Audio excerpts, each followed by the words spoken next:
Nuclear வாரோட இப்போ tariff வார் வந்து பயங்கர என்ன சொல்றது எஃபெக்டிவ் அப்படின்ற மாதிரி Trump நம்புறாரு. We put a 50% tariff on India on oil. They're the second largest. They're very close to China in terms of the purchase of oil from Russia. But so I don't know if that had anything to do with it. But we've had very productive talks today. அந்த trade tax வந்து கிட்டத்தட்ட almost அவங்க கேட்ட ஆப்ளிகேஷன்ஸ்க்கு எல்லாமே India வந்து accept பண்ணியாச்சு. ஒன்று தவிர அக்ரிகல்ச்சர் अपने किसानों के, पशुपालकों के और मछुआरे भाई बहनों के हितों के साथ कभी भी समझौता नहीं करेगा. இது கடைசியில் பேக் ஃபயர் எங்க ஆகும்னு பார்த்தீங்கன்னா யூஎஸ் கன்சூமர்ஸுக்கு தான் பேக் ஃபயர் ஆகும். Okay, all the tags have these bottom pieces ripped off, but then you find one with the bottom still on. $10.98. The price is raised to $11.98. டெக்னிக்கலாக பார்க்கும்போது மார்க்கெட் ஒன்று சொல்லும். இன்னைக்கு மார்க்கெட் சொல்றது என்னன்னா it's in a clear up trend. மீண்டும் ஒரு episode of voice of ட்ரேடர்ஸ்க்கு உங்க எல்லாரையும் அன்போடு வரவேற்கிறேன். நிறைய பேர் லாஸ்ட் 1 வீக்கா வீடியோஸ் இல்லை அப்படிங்கிற மாதிரி ரொம்ப ஏமாற்றம் அடைஞ்சிருப்பீங்க. அது என்ன அப்படிங்கிறத நீங்க நம்மளோட போன வீடியோ பார்த்துருந்தீங்கன்னா உங்களுக்கு தெரிஞ்சிருக்கும். We are happy to inform you Trade Achievers உடைய ஃபர்ஸ்ட் இன்டர்நேஷனல் பிரான்ச் நம்ம ஓப்பன் பண்ணியிருக்கோம். We are happy to inform you that we are present in Kuala Lumpur மலேசியாவில் நம்மளுடைய ஃபர்ஸ்ட் பிரான்ச் வந்து ஓப்பன் ஆயிருக்கு. இப்போ அதோடைய கிளாஸஸ் பற்றின டீடைல்ஸ் எல்லாமே உங்களுக்கு வர வீடியோஸில் உங்களுக்கு கம்யூனிகேட் ஆகும். இந்த எபிசோட் ஆஃப் வாய்ஸ் ஆஃப் ட்ரேடர்ஸ்ல இப்போ நம்ம பரபரப்பா பேசப்பட்டு இருக்கிற ஒரு விஷயத்தை பத்தி டிஸ்கஸ் பண்ண போறோம். அதுக்காக கிஷோர் குமார் சார் நம்மளோட இணைஞ்சிருக்காங்க. அவங்கள வெல்கம் பண்ணிட்டு ப்ரோக்ராம்குள்ள போலாம். வணக்கம் சார். சார், இப்போ மார்க்கெட் பத்தி இருக்கிறதும் சரி, ஜியோ பொலிட்டிக்கலாவும் சரி, ரொம்ப இம்பார்ட்டன்டான ஒரு விஷயம், நிறைய பேர் பேசிக்கிட்டு இருக்கிற ஒரு விஷயம், ட்ரம்ப் உடைய டேரிஃப்ஸ். இந்தியாவுக்கு முன்னாடி 25% டேரிஃப் அப்படின்ற மாதிரி சொல்லியிருந்தாரு. என்ன ஆச்சுன்னு தெரியல, திடீர்னு 50% டேரிஃப் அப்படின்ற மாதிரி ஒரு அனௌன்ஸ்மெண்ட் பண்ணியிருக்காரு. இப்போ இந்த டேரிஃப்ஸ்னால இந்தியாவுக்குரிய இம்பாக்ட் என்னவா இருக்கு, அல்லது ட்ரம்ப் வந்து இந்த டேரிஃப்ஸை இந்தியா மேல எதுக்காக போடுறாங்க சார்? இந்தியா கிட்ட இருந்து அவங்க என்ன எக்ஸ்பெக்ட் பண்றாங்க? ஷோர். இப்போ அந்த ஆக்சுவலாக நியூக்ளியர் வாரோட இப்போ டாரிஃப் வார் வந்து பயங்கர என்ன சொல்றது எஃபெக்டிவ் அப்படின்ற மாதிரி ட்ரம்ப் நம்புறாரு. இது எல்லாரும் நம்புறாங்கன்றது காட்டிலும் அவர் நம்புறாரு பயங்கரமா. என்னன்னா யூஎஸ் வந்து சுப்ரீம் பவராக இருக்கணும், இன்னும் நம்ம வந்து மார்க்கெட்டில் நம்மளை இன்னும் யாரும் இது பண்ண முடியாது அப்படின்ற ஒரு நினைப்பில் என்ன பண்ணிட்டு இருக்காருன்னா, இந்த இது சொல்லுவாங்க பார்த்தீங்களா, இந்த ஃபர்ஸ்ட் இயர்லாம் செகண்ட் இயர் தேர்ட் இயர் வந்து கலாய்ப்பாங்க, இந்த ஓட்டுவாங்க. அந்த மாதிரி வந்து இவங்க என்ன பண்ணிட்டு இருக்காங்கன்னா, இப்போ யூஎஸ் வந்து நான் தான் இன்னும் சுப்ரீம் பவர், நான் தான் சூப்பர் பவர், நீ என்னை தாண்டி போக முடியாது, எதுவுமே பண்ண முடியாதுன்னு சொல்லிட்டு டேரிஃப் வச்சு ப்ளே பண்ணிட்டு இருக்கேன். என்ன நான் இல்லாமல் நீ எதுவுமே பண்ண முடியாது. நான் அதுதான் முந்தைய வீடியோ கூட பார்த்தோம்னா, ஒருத்தர் ரொம்ப புஷ் பண்ணிட்டு இருந்தீங்கன்னு வச்சுக்கோங்க, ஒரு இடத்துல ஏஞ்சி நின்றுவோம். ஸோ அந்த இடத்துக்கு அவரே தள்ளிட்டு இருக்காருன்னு ஒரு தோன்றது. அண்ட் முக்கியமாக இது ஏன் நடக்குது அப்படின்றது நம்ம டீட்டெயிலாக பார்க்கலாம். ஸோ ஃபர்ஸ்ட் இப்போ ட்ரம்ப் என்ன சொன்னார்னா, already Trump US and India வந்து ஒரு ட்ரேட் டாக்ஸ் போயிட்டு இருந்துச்சு இந்த டேரிஃப்ஸ் குறித்து. அந்த ட்ரேட் டாக்ஸில் வந்து கிட்டத்தட்ட ஆல்மோஸ்ட் அவங்க கேட்ட ஆப்ளிகேஷன்ஸுக்கு எல்லாமே இந்தியா வந்து அக்செப்ட் பண்ணியாச்சு. ஒன்று தவிர ஒன்றுத்தில் எங்கே கை வச்சாங்கன்னா, இந்தியா வந்து ஒன்றுத்துக்கு மட்டும் நாங்கள் வந்து எங்களோட டேரிஃப்ஸை வந்து ரிமூவ் பண்ண முடியாது. எதுனா it's dairy and agriculture, farming செக்டாரில் வந்து நாங்கள் கை வைக்க முடியாது. ஏன்னா இது எங்களோட பேஸ், இந்தியாவோட பேஸே ஃபார்மிங் தான். நாங்கள் அதில் போய் எங்களால் கையை வைக்க முடியாது. இவங்க என்ன சொல்கிறாங்கன்னா, நீ வந்து உன்னோட ஃபார்மிங் செக்டார், எங்களோட டெய்ரி ப்ராடக்ட்ஸும் எங்களோட சீட்ஸு எங்களோட இதுவும் வந்து இந்தியாவுக்குள்ளே எக்ஸ்போர்ட் பண்ணுறதுக்கு டேரிஃப் இல்லாமல் கொடு அப்படின்றாங்க. இந்தியா வந்து அதுக்கு முடியவே முடியாது. ஏன்னா யோசிச்சு பாருங்க, இன்டர்நேஷனல் டெய்ரி ப்ராடக்ட்ஸ் எல்லாமே இந்தியாவுக்குள்ள வந்துச்சுன்னா, இப்போ நம்ம பார்க்குறோம்ல, அமுலா இருக்கட்டும், இந்த மாதிரி சின்ன சின்ன இந்த மாதிரி அவங்கள கம்பேர் பண்ண சொல்கிறேன். இந்த கம்பெனிஸ் எல்லாம் வந்து it will be very hard to play against international markets and price வைஸ்லாம் என்ன ஆகலாம். ஸோ இதெல்லாமே வந்து இது யாரை பாதிக்கும்னு பார்த்தீங்கன்னா, commoners, middle class, lower middle class வந்து பயங்கரமாக பாதிக்கிறதுக்கான வாய்ப்புகள் ரொம்ப அதிகம். ஸோ என்னை பொறுத்த வரைக்கும் வாட் மோடி ஹேஸ் அவர் PM has taken that's a solid stand. ஏன்னா அவரும் கிளியராக சொல்லிட்டார், இதனால நமக்கு பல இழப்புகள் இருந்தாலும் we cannot sacrifice our farmers. யோசிச்சு பாருங்க, ஏற்கனவே ஃபார்மிங்கில் நம்ம தெரியும் ஃபார்மிங் செக்டார் எப்படி போயிட்டு இருக்குன்ட்டு. ஏற்கனவே அவங்க விளைச்சலை பார்த்து நிறைய கஷ்டப்பட்டு தான் விவசாயிகள் பண்ணக்கூடிய ஒரு விஷயமே நானே லிட்டரலாக பார்த்துருக்கேன். ஏன்னா திடீர்னு ஒரு மழையோ ஏதோ ஒரு விஷயம் வந்துச்சுன்னா, அவ்வளோ மாதம் கஷ்டப்பட்டு பண்ணது எல்லாமே வீணாக போச்சுன்னு வச்சுக்கோங்களேன். அது இருக்கிறதுலே ஒரு பெரிய ஒரு விவசாயி தான் அதோட வழி தெரியும். இது பத்தாத குறைக்கு இன்னும் அங்கேருந்து ப்ராடக்ட்ஸ் எல்லாம் எக்ஸ்போர்ட் பண்ணி இங்கே உள்ள இம்போர்ட்டிங் வந்துச்சுன்னு வச்சுக்கோங்களேன், இன்னும் ரொம்ப டஃப்பான மார்க்கெட் ஆகிடும். So what India stands is really appreciable. Okay. இந்த இடத்துல உண்மையிலேயே அது ஒரு நல்ல ஸ்டாண்டு தான். எல்லாத்தையும் விட்டு கொடுத்தாலும் நம்மளோட பேஸ்ன்றது ஃபார்மிங்கை வந்து நம்மளால விட்டு கொடுக்க முடியாது. ஸோ அதில் நல்ல ஒரு ஸ்டாண்ட்ஸ் எடுத்திருக்காங்க இந்தியா. அதனால இப்போ செம காண்டு, என் ப்ராடக்ட்டை உள்ளே விட மாட்டேன். நீ ஏப்பா உன் ப்ராடக்ட்டை உள்ளே விடலன்னு நான் சொல்லியப்பா, மற்றதெல்லாம் ஓகே, விஸ்கிக்கு முழுக்கப்போ நீ போட்டுக்கோ, உனக்கு டேரிஃப் கம்மி பண்ணிக்கோ. நம்மளே முன்னாடி வீடியோஸில் கூட பார்த்துருந்தோம், 0 வரைக்கும் கொண்டு வரோன்ற அளவுக்கு நிறைய விஷயங்கள்லாம் கொண்டு தான். யூகே கூட இப்போ நம்ம ரீசெண்டாக பண்ணியிருந்தோம். ஆமாம். அதே மாதிரி யூஸ் நீயும் கரெக்டாக பேசணும்னா நம்ம நாளைக்கு இதே மாதிரி ஒரு நல்ல ட்ரேட் டாக்ஸ் போச்சுன்னா நாளைக்கு கொண்டு வரலாம். நீ எடுத்துகிட்டு வந்தோன்னா எங்களோட பேஸ் கோரில் வந்து கையை வைக்கணும்னு பார்த்தோன்னா அது என்னைக்கா இருந்தாலும் டேஞ்சரஸ் திங் இல்லை. ஸோ அது முடியாதுன்னொன்னே இப்போ என்ன பண்ணிட்டாரு, சரி இதை டேரெக்டாக சொன்னால் வேலைக்கு ஆகாது. இது இப்போ நான் சொல்லி நீ கேட்கல, அதனால நான் இப்போ திருப்பி ரெசிப்ரோகேட் பண்ணுறேன்னு சொல்லி டேரிஃபை போட்டால் எல்லாரும் கண்ட்ரி எல்லாருமே என்ன சொல்லுவாங்க, அவங்களோட ஏன்னா ஒரு சிம்பத்தி கிரியேட் ஆகும். ஏப்பா எல்லாத்தையும் ஒத்துக்கிறாங்க, ஒரு ஃபார்மிங் தானே, அவனோட கண்ட்ரியில் நீ ஏன் போய் மூவ் பண்ண வைக்கிறேன்றதுக்கு கொஸ்டின் வரன்ட்டு சுற்றி வச்சுட்டு வராரு. இப்போ என்ன சொல்கிறாரு, ரஷ்யாவும் யுக்ரைனும் வாரை ஸ்டாப் பண்ணணும். அந்த வாரை ஸ்டாப் பண்ணோன்னா இந்தியாவும் ஒரு மேஜர் பிளேயர், நீ நல்லா தானே ரஷ்யா கூட கான்டாக்டில் இருக்க. ரஷ்யா வந்து ஏன் இவ்வளோ தூரம் ஓடிட்டு இருக்கு, because there supply of oil. எல்லாரும் ஆயில் வாங்கிட்டு இருக்கிறதுனால தான் ரஷ்யா இன்னும் இந்த போரை இது பண்ணிட்டு இருக்கு. நான் வந்து ரஷ்யா மேலே சாங்ஷன்ஸ் போடணும். அது மட்டும் இல்லாமல் அவங்களோட எக்கானமியை கொஞ்சம் டைட் பண்ணோம்னா ஆட்டோமேட்டிக்காக அவங்க கொஞ்சம் நான் சொல்கிறது கேட்பாங்க. சரி, யூஎஸ் ரஷ்யா தான் மேஜர் சூப்பர் பவர், நம்ம இந்தியா சைனா என்ன வேணால் சொல்லிக்கலாம். ஆனால் 2 பேர் ஆப்போசிட்டாக நிற்கணும்னா that is US and Russia. இந்த மற்ற டீம் எல்லாமே பின்னாடி தான் நிற்க முடியுமே தவிர இதுக்கு இது இப்போ யூஎஸ்க்கு டைரக்ட் சைனான்னு சொல்லலாம். அதெல்லாம் ரியாலிட்டியில அன்னிலிருந்து இன்னைக்கு வரைக்கும் 2 மேஜர் பிளேயர்ஸ்னா அது ஒன்று வெஸ்ட், இந்த நம்பனா it's belongs to US and the side it's belongs to Russia. So அதனால தான் இப்போ எல்லா பிரச்சனையும் வரும்போது பாருங்களேன், யூஎஸ் ஏதாவது ஒன்று பண்ணாங்கன்னா கடைசியில் எல்லாம் எங்கே போவாங்கன்னா புட்டின் கிட்ட தான் போவாங்க.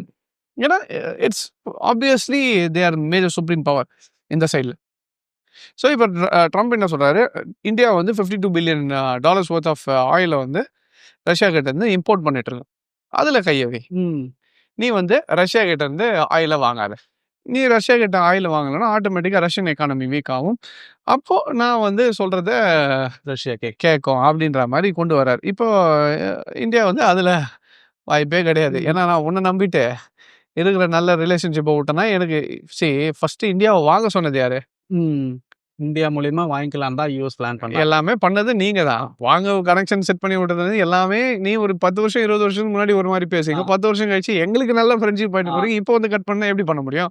பண்ற வேலையெல்லாம் பண்ணிட்டு இப்போ வந்து உனக்கு தேவைன்னும் போது நீ போய் சேர்றதுக்கும் வேணாம்னா கட் பண்ணி போறதுக்கும் அந்த மாதிரி பண்ண முடியாது. ஸோ ஆக்சுவலா பாத்தீங்கன்னா இது ஒரு பிரசிடென்ட் பண்ணக்கூடிய ஒரு விஷயம் மாதிரியே தெரியல. ஏதோ நம்ம ஊருக்குள்ள 2 பசங்களுக்கு சண்டை வந்தா என்ன நடக்குமோ அந்த மாதிரி நீ பண்ணிட்டல, நான் உனக்கு திருப்பி பண்ற மாதிரி. Actually what Trump is doing is not ethical. நான் பாக்குறது என்னன்னா இட் டசன்ட் லுக் எத்திக்கல். ஒரு என்ன சொல்றது, ஒரு கண்ட்ரியோட பிரசிடென்ட் பண்ணக்கூடிய ஒரு விஷயமா இதெல்லாம் அந்த மாதிரி ஏன்னா இந்த மாதிரி ஒரு விஷயத்த நம்ம இப்பதான் பாக்குறோம். எப்பவுமே ஒரு இது இருக்கும், அரசரா இருக்கும். பட் இது வந்து ரொம்பவே அவுட் பஸ்டடா இருக்கு ரொம்ப. அண்ட் நம்ம ஏற்கனவே ஒரு காணொலியில் கூட பேசியிருந்தோம், இதே மாதிரி போயிட்டு இருந்துச்சுன்னா பேச்சுக்கு மதிப்பு இருக்காது. நீ இதே மாதிரி பண்ணிட்டு இருந்தேன்னா ஒரு ஸ்டேஜுக்கு மேல யாரும் மதிக்க மாட்டாங்க. ஸோ இப்போ என்ன சொல்றாரு, நீ ரஷ்யாலேருந்து வாங்க ஸ்டாப் பண்ணாரு. இந்தியா வந்து அதுக்கு எந்த ஒரு ஸ்டான்ஸும் எடுக்கிற ஐடியா இல்லை, ஸ்டாப் பண்ணுறதுக்கும் ஐடியா கிடையாது. அதுக்கு தான் ஒரு இது பெரிய ஐடியா சொன்னார் பாருங்க. யாருக்கிட்ட போனாங்கன்னா பாகிஸ்தான்ல பெரிய ஆயில் இருக்கு கண்டுபிடிச்சிருக்காங்க. அது வந்து கடைசியில் இந்தியாவுக்கே சப்ளை பண்ணுற அளவுக்கு பாகிஸ்தான், அது வந்து பாகிஸ்தான் பெரிய உருட்டு. அது உண்மையை சொல்லணும்னா அதுதான் பாகிஸ்தான் பண்ண இது வந்து ஒரு I think it's almost 5 years 10 years back இந்த மாதிரி ஒரு பெரிய கதையை விட்டாங்க. ஐ திங்க் இம்ரான் கானோட டைம்ல தான் நினைக்கிறாரு. சொல்லிட்டு உடனே யூஎஸ்ல இருக்க கம்பெனிஸ்லாம் வந்து ஐ திங்க் $billions ஸ்பெண்ட்.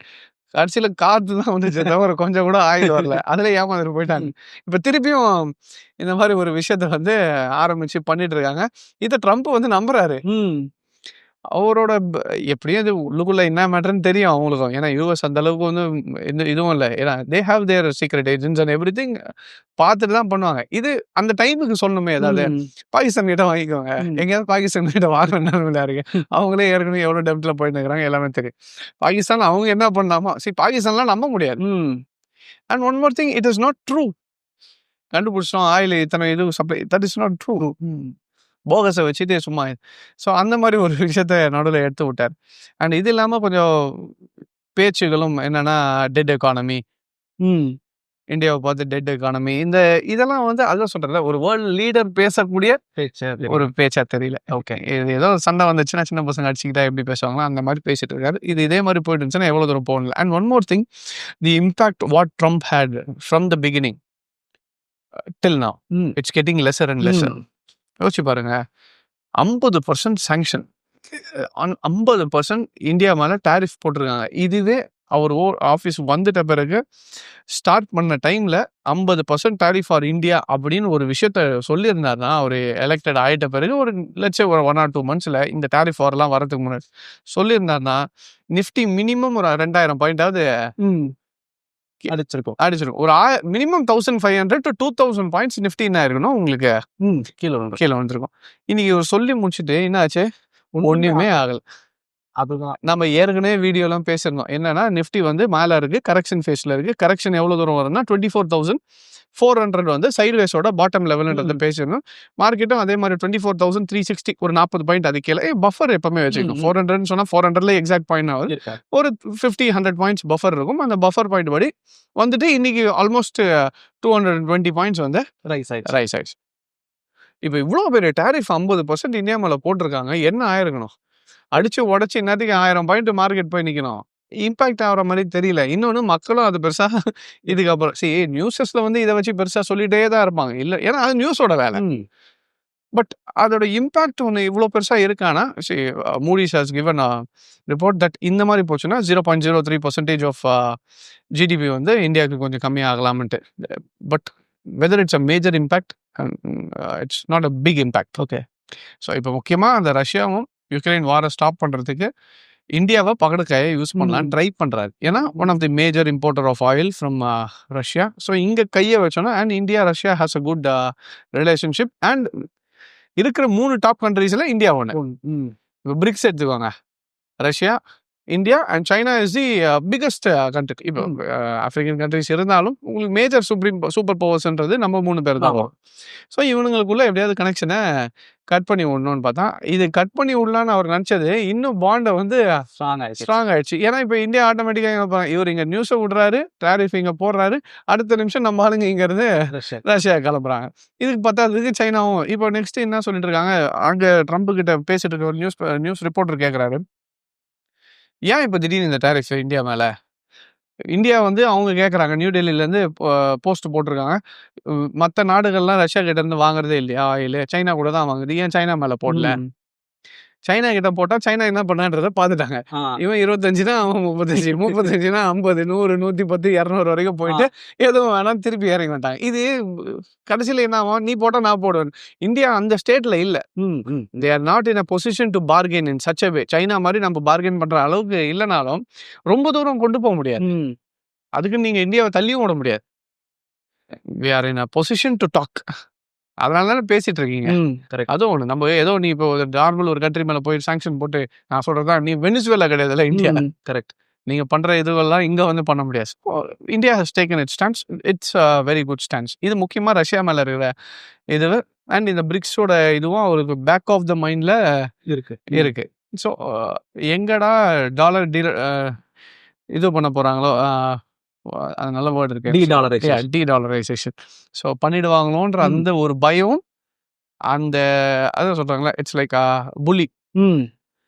ஒரு புல்லிங் தான் பண்ணிட்டு இருக்காரு எல்லா கண்ட்ரியும். நான் இன்னும் என்னோட கண்ட்ரோல்ல தான் இருக்கு, நான் சூப்பர் பவர். எப்பவுமே இந்த ஒரு விஷயத்த கரெக்டா பாத்தீங்கன்னா தெரியும், ஒருத்தர் பவர்ல இருந்துட்டு பவர் போக போகுதுன்னா தான் அவங்களோட இது ரொம்ப அதிகமா காட்டுவாங்க.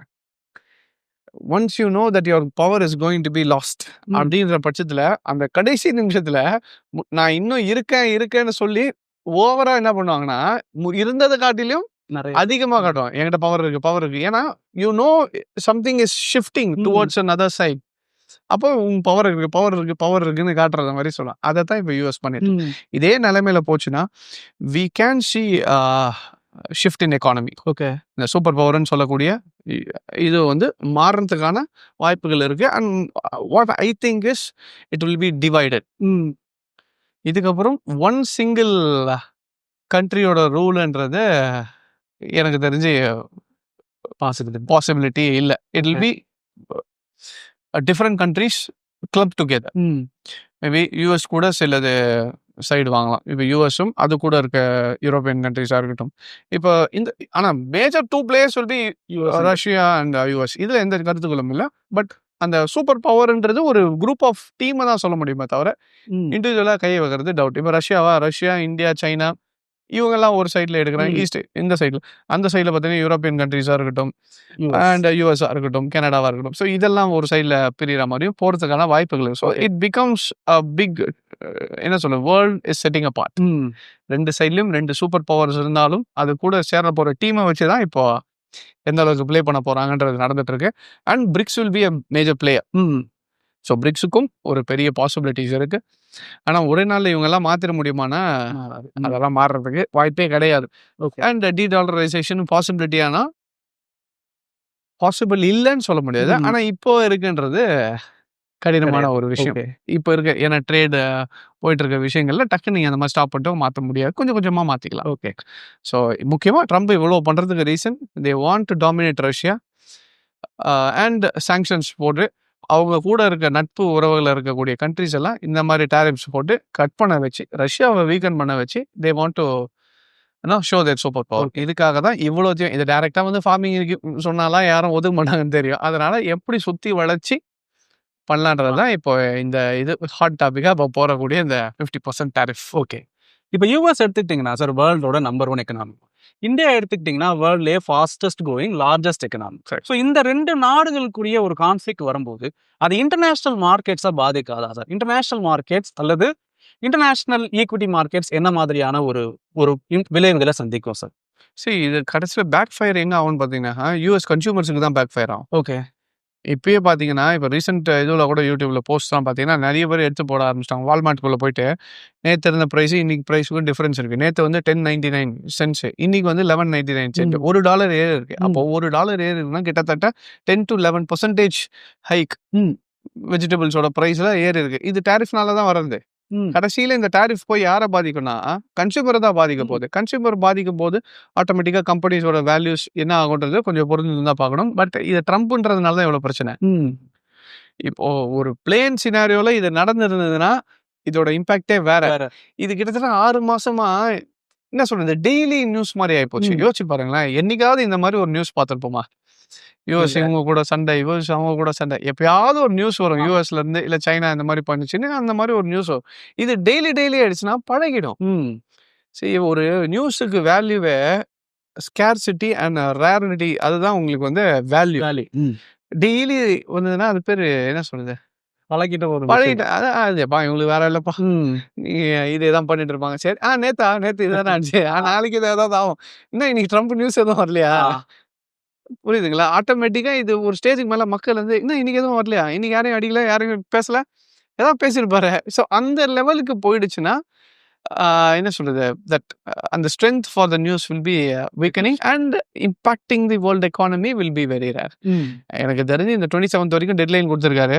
செகண்ட் 25 டேரிஃப் எனக்கு தெரிஞ்சு அதையே கட் பண்றதுக்கான 99% வாய்ப்புகள் இருக்குன்னு தான் எனக்கு தோணுது. 27ஆம் தேதிக்குள்ள ஓகே நாங்கள் பேசிட்டோம். I think August 15th meet பண்ண போறாங்கல்ல? ஆமாம் சார். அலாஸ்காவில் வந்து புட்டின் அண்ட் ட்ரம்ப் 2 பேருமே மீட் பண்ண போறாங்க. மீட் பண்ணி முடிச்சுட்டு ஏதாவது சமரச பேச்சு முடிஞ்சிச்சுன்னு வச்சுக்கோங்க. வந்துட்டு என்ன சொல்லாரு, இந்த மாதிரி சமரசம் முடிஞ்சிச்சு, ஸோ இந்தியா வந்து எனக்கு பயங்கரமான ஃப்ரெண்டு தான், பட் இதெல்லாம் நான் எதுக்கு பண்றேன்னா அமெரிக்கன் பீப்புளுக்காக தான் ட்ரை பண்ணேன், பட் இருந்தாலும் அவங்களோட கண்ட்ரியை பார்த்து நம்ம அதனால we came to good terms. அந்த 25% நான் வந்து போகலான்னு சொல்றதுக்கு நிறைய வாய்ப்பு இருக்கு. அதனாலதான் ரொம்ப ரியாக்டும் பண்ணல. ஸோ இது எல்லாமே என்ன சொல்றது ட்ரம்போட ஒரு பெரிய பிளே தான் பண்ணிட்டு இருக்காரு. Will have to wait and watch. But இதே மாதிரி போயிட்டு இருந்துச்சுன்னா இன்னும் 2-3 மாசம் இப்படியே பண்ணிட்டு இருந்தாங்கன்னா அவரோட வார்த்தைக்கான மதிப்பு கம்மியாயிட்டே போகும். இல்லை, it has to be major impact. எப்படி இப்போ ஈரான்ல சொல்லிட்டு டமால்னு வந்து இது பண்ணாங்க. அந்த மாதிரி ஏதாவது பண்ணா இம்பாக்ட் இருக்குமே தவிர, மத்தபடிக்கு இந்த வாயில சும்மா சொல்லிட்டே இருக்கிறது it will not have a major impact. Okay. இதுதான் என்னோட கருத்து. Okay sir. இப்போ இந்த ட்ரம்ப் டாரிஃப்ஸ்னால இந்தியன் மார்க்கெட்டோடைய நிலவரம் என்னவா இருக்க போகுது சார்? நம்ம முன்னாடியே பேசின மாதிரி தான் 24,400 24,500 லெவல்ஸ் நம்ம எக்ஸ்பெக்ட் பண்ணிட்டு இருந்தோம். மார்க்கெட் இப்போ அந்த லெவலுக்கு வந்துருச்சு. இப்போ ஒரு இந்தியன் மார்க்கெட்ல இருக்கக்கூடிய ஒரு ட்ரேடர் நான் வந்து ட்ரம்ப் டாரிஃப்காக பயப்பட வேண்டிய சூழ்நிலையில இருக்கேனா சார்? இல்ல நான் இன்வெஸ்ட் பண்ணணும்னு நினைச்சா தொடர்ந்து இன்வெஸ்ட் பண்றதுக்கான உகந்த நேரம்? மார்க்கெட் எப்பவுமே ஒரு டைரக்ஷனை சொல்லும்.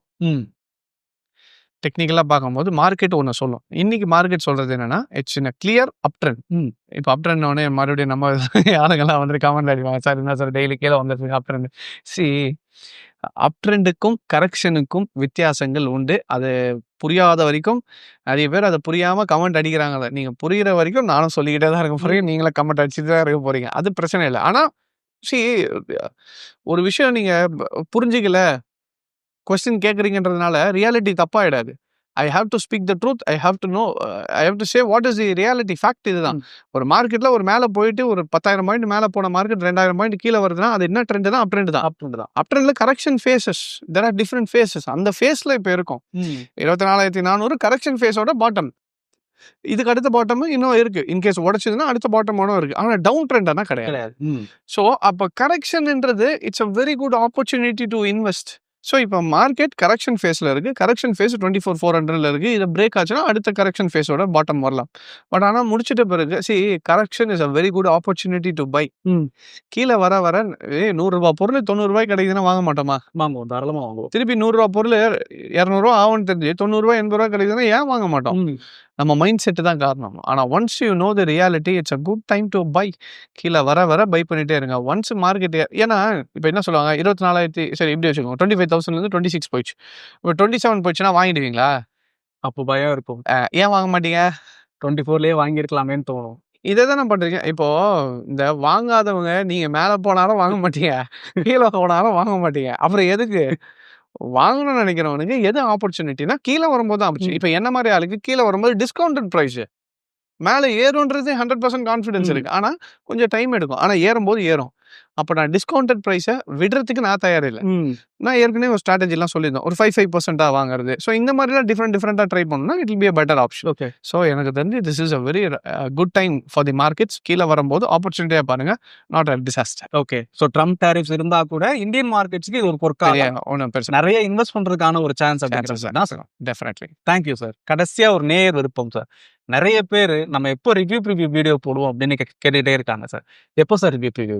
கண்டிப்பாக நம்ம இன்னைக்கு வீடியோ முடிச்சிட்டோம்னா வீடியோ எடுத்துட்டு மோஸ்ட்லி டியூஸ்டே மார்னிங், நாளைக்கு மார்னிங் வந்து I will try to release it. Okay. ஒரு review preview Nifty and bank Nifty ரெண்டுமே கொடுத்துடலாம். ஏன்னா 1 வீக்காக நம்ம மலேசியாவில் கொஞ்சம் பிஸியாக இருந்ததுனால we were not able to give a review preview. So இந்த நெக்ஸ்ட் நாளைக்கு மார்னிங் வந்து Tuesday morning I will try to give you a review preview. Okay. நிறைய சப்ஸ்கிரைபர்ஸ் சார்பாகவும் உங்களுக்கு தேங்க்யூ சார். தேங்க்யூ. ஸோ இதே மாதிரி மீண்டும் ஒரு எபிசோட் ஆஃப் வாய்ஸ் ஆஃப் ட்ரேடர்ஸ்ல உங்களை சந்திக்கிறேன். அது வரைக்கும் தேங்க்யூ.